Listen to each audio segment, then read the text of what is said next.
नहीं, मैं इन्वेस्ट करूंगा 5 से 10%, that is of my income. जितना मेरे पास पैसा है उसका 5 से 10% ही मैं डालूंगा। पहला टिप, ठीक है, ज़्यादा रिस्क नहीं उठाएंगे। दूसरा टिप क्या है, इन्वेस्ट करूंगा डिफरेंट कंपनीज में। ऐसा नहीं जो पैसा इकट्ठा हुआ तो मैंने एक ही कंपनी में सारा डाल दिया। कल को मान लो आपने पैसा इकट्ठा किया, 10,000 रुपये टोटल हो गए, तो 10,000 रुपये टोटल। अच्छा, अरविंद सर ने बताया था हाँ हीरो मोटोकॉर्प बहुत अच्छी है। अरे हीरो मोटोकॉर्प के 2 शेयर भी नहीं आएंगे। बेटर है उन 10,000 को आप डिवाइड करो, 5 कंपनी सेलेक्ट करो और 5 कंपनी में 10,000 रुपये डालो आप। तो अगर कोई मुझसे पूछे कि मैं, अगर मेरे पास मान लो कि मैंने इकट्ठे किए 6 महीने में 10,000 रुपये, तो मैं ये 6 महीने में 10,000 रुपये, ऐसा नहीं कि मैं 10 के 10,000 रुपये एक ही कंपनी में डाल दूंगा, कभी नहीं करूंगा मैं। अगर आपके पास 10,000 रुपये है तो आप उसको इन्वेस्ट करने के, आप क्या करना है, एटलीस्ट 4 या 5 कंपनी में अपने 10,000 रुपये डालो। उसमें से मैं क्या करता, सबसे पहले कोई ब्लू चिप वाला देखता कि जो मोस्ट एस्टेब्लिश कंपनी है उसमें डालूं, जो काफ़ी समय से है, समझ रहे हो। तो मैं कोशिश करता कि मैं एक शेयर जो है किसका खरीदता, मैं एक शेयर इसका खरीदता, हिंदुस्तान यूनिलीवर का, HU का। 2500-2300 रुपये का एक शेयर आता है, बट ये रहा ब्लू चिप कंपनी है, बहुत ही सेफ है आपके लिए, बहुत सेफ है। या रिलायंस का खरीद लेता, ठीक है, रिलायंस इंडस्ट्रीज की बात कर रहा हूँ, मुकेश अंबानी वाली। और भी है, इंफोसिस में ले लेता, TCS में ले लेता, ये मेरी ब्लू चिप, एक शेयर में उसका खरीद लेता। TCS का शेयर भी बहुत महंगा है, बट ये ब्लू चिप कंपनी।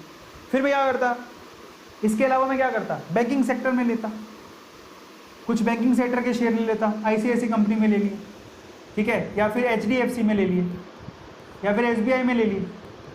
और भी है जो आपको अच्छी लगती है। आपके घर में सबके अकाउंट किस में है ज़रा पता कर लो, मैं आप ले सकते हो। ऐसे करके मैं अपने ना पोर्टफोलियो को डाइवर्सिफाई करता। मैं अपने 10,000 रुपये एक साथ ही किसी कंपनी में नहीं लगाता। This is rule number 2। याद रखोगे कि आपके पास जितना भी पैसा है उसको आप डाइवर्सिफाई करो, एक साथ एक ही कंपनी में मत लगाओ। तीसरा, कंपनीज जो कि रेपुटेटेड है, जिनकी हिस्ट्री बहुत अच्छी है, जिनको आप बरसों से जानते हो, बरसों से आपने देखा है, उन कंपनीज में पैसा लगाओ। इंडियन ऑयल कौन नहीं जानता, भारत पेट्रोलियम, इंडियन ऑयल, ये SBI, Tata Motors, Reliance industries, ONGC, ITC, Hindustan Unilever, HP, ये सारी कंपनियां लिस्टेड हैं। ऐसी कंपनी में पैसा लगाओ बेसिकली जो सेफ है, समझ रहे हो, जो बहुत सालों से चलती आ रही है, जो कभी बंद नहीं हो सकती। ये तीसरा नियम। चौथा नियम, इन्वेस्टमेंट ब्लाइंडली कभी मत करो। मेरी बात सुन रहे हो लेकिन पूरी एनालिसिस खुद से भी करना कि अरविंद सर बोल रहे हैं जो सही है क्या, मैं एक बार देख तो लूँ। ऐसा नहीं अरविंद सर ने बोल दिया करना है, नहीं, मेरी बात को भी तोल लो। मैं आपसे कहूँगा कि मेरी राय है, ये मेरी पर्सनल राय है, लेकिन मैं आपको सीक्रेट बता रहा हूँ क्योंकि मैंने भी कमाया है, मैंने पैसा बढ़ता देखा है, तो मैं आपसे शेयर कर रहा हूँ। और ये गलत नहीं है, बिल्कुल सही है। तो आज मैं आपसे सीक्रेट खोल रहा हूँ, लेकिन मैं आपसे फिर भी कहूँगा मेरी बातों को आप तोल लेना, जाओ अच्छे से रिसर्च करो। हो सकता है कि कहीं मुझसे गलती हो गई है, अगर आप रिसर्च कर लोगे तो मेरी गलती करेक्ट कर दोगे।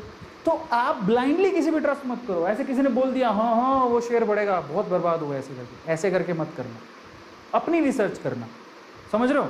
चौथा, बस blindly don't invest because everyone is investing in that. ऐसा मत करो कि सभी लोग इन्वेस्ट कर रहे हो तो पागलों की तरह तुम भी करोगे। अपनी रिसर्च करो, खत्म करो। मैंने मेरी बताई क्योंकि मेरे पर्सनल उसमें व्यूज हैं, मैंने मेरी बताया। मैं HDFC में क्यों इन्वेस्ट कर रहा हूँ, क्योंकि मैं खुद बैंक में अपना अकाउंट होल्ड करता हूँ। SBI में क्यों कर रहा हूँ, मेरे पापा का बरसों से अकाउंट है। हिंदुस्तान यूनिलीवर में क्यों कर रहा हूँ, क्योंकि मेरे घर पे FMCG के प्रोडक्ट आते हैं, ज़्यादातर उसके FMCG HU के, हिंदुस्तान यूनिलीवर के। ITC में क्यों कर रहा हूँ, क्योंकि मैं खुद देखता हूँ, अगर कुछ कॉपी लेता हूँ, कुछ पेन लेता हूँ, ठीक है, घर पे ITC का आशीर्वाद का आटा आता है, घर पे आशीर्वाद का आटा आता है, ITC कंपनी का है। कॉपी में लिखते हो ITC की कॉपी है, वो खोल के देखो, समझ रहे हो। घर पे खुदा ना खास्ता किसी को सिगरेट पीने की आदत है तो वो ITC की सिगरेट है। और ITC के बहुत प्रोडक्ट आते हैं, ITC के खुद के 5 स्टार होटल्स भी हैं, तो ITC और बहुत कुछ आता है, बिस्किट आते हैं ITC के, इसलिए होल्ड करके रखा हूँ मैं किसी कहने से होल्ड नहीं कर रहा हूँ, ठीक है। उसके बाद जल्दी और हड़बड़ी में ना तो खरीदो ना ही बेचो, इतने एक्साइट मत हो ना ही सैड हो। मार्केट में हलचल चलती रहती है। 2008 में डिप आया था, मार्केट एकदम क्रैश हो गया था। ऐसे डिप आपको शायद 2016 में, 2016-17 में डिप आया था। तो घबराओ मत, भागो मत। पता है जब डिप आती है ना, उस टाइम पे जो शेयर मार्केट को समझते हैं वो खुश हो रहे होते हैं, हाँ अब आ गई अपॉर्चुनिटी। जो रिटेलर्स होते हैं ना, हमारे जैसे छोटे लोग, डर जाते हैं कि पैसा निकाल के भागने लगते हैं। मैंने ये नियम तो सीखा है, मैं आपको मेरी पर्सनल राय बताता हूँ। जब येस बैंक के, मैंने सबसे पहले येस बैंक के शेयर खरीदे थे, और आप बिलीव नहीं करोगे, मेरा येस बैंक वाले शेयर मुझे भयंकर घाटा लगा। तो मैं भागा नहीं, मैंने येस बैंक, ऐसा नहीं करना, तो डरने का नहीं। अब फाइनली आते हैं, अच्छे से रिसर्च कर लो। वॉरेन बफेट कहता है कि सारे प्रिंसिपल में मेन चीज़ ये है कि अच्छे से कंपनी की रिसर्च कर लो, फंडामेंटली स्ट्रॉन्ग है, सब कुछ अच्छा है, और सबसे इंपॉर्टेंट है, जाओ पहले डीमेट अकाउंट खुलवाओ। बड़ी बड़ी बातें कर रहे हो, डीमेट अकाउंट है नहीं, बड़ी दुख की बात है यार, मैं यही नहीं समझ में आता। डीमेट अकाउंट में क्या चाहिए उसके लिए? आपका पैन कार्ड चाहिए, आधार कार्ड चाहिए, ऑनलाइन फॉर्म भरना होता है, कहीं जाना नहीं, कहीं आना नहीं है, 3 दिन के अंदर अकाउंट खुल जाएगा। डीमेट अकाउंट कैसे खोलोगे जरा मैं बता देता हूँ। How to open demat account, सबसे इंपॉर्टेंट चीज़ ही है, शेयरवेयर तो बात की बात है, जाओ ओपन करो पहले। आप जिस भी को भी सिलेक्ट करते हो, मान लो जीरोधा करते हो, अपस्टॉक करते हो, एंजल करते हो, और बहुत सारे आगे, बहुत अच्छी कौन सी मैं आपको बता दूंगा। सबसे पहले तो उसकी ऐप डाउनलोड कर लो, ऐप, यस, अपने मोबाइल में ऐप डाउनलोड कर लो उसकी, या उसकी वेबसाइट पे जाओ और अपने आप को रजिस्टर करो। वो क्या पूछेगा आपसे, नाम क्या है आपका, पिताजी का नाम क्या है, डेट ऑफ बर्थ क्या है, ये तो पूछेगा, पैन कार्ड, आधार कार्ड, भरते रहना। तुम्हें ही पता है फॉर्म कैसे भरते हैं, बचपन से फॉर्म भरना तो इंडियंस को अच्छे से आता है। फिर क्या करना है, उसके बाद सेकंड है कि अपनी बेसिक जो भी है डिटेल्स को एंटर करके आपको ओटीपी आएगा मोबाइल का, अपने ईमेल पर वो साइनअप कराएगा, तो बड़ी नॉर्मल चीज़, तुम भी कर सकते हो। फिर उसके बाद आपसे ना आधार की पेन की कॉपी स्कैन करवाएगा, आधार और पेन होना चाहिए डीमेट अकाउंट चाहिए, तो इतना तो कर ही लोगे, होगा तुम्हारे पास। फिर उसके बाद क्या करोगे, ये कराने के बाद आधार का ओटीपी आएगा, आधार से जो आपका मोबाइल नंबर लिंक्ड है, समझ लेना आपका आधार आपके पेन से जुड़ा होना चाहिए, पहली चीज़ तो पेन और आधार दोनों जुड़े होने चाहिए, समझ में आया। दूसरा, आधार से जो मोबाइल नंबर है वो एक्टिव होना चाहिए, नहीं है तो जाओ पहले काम कराओ।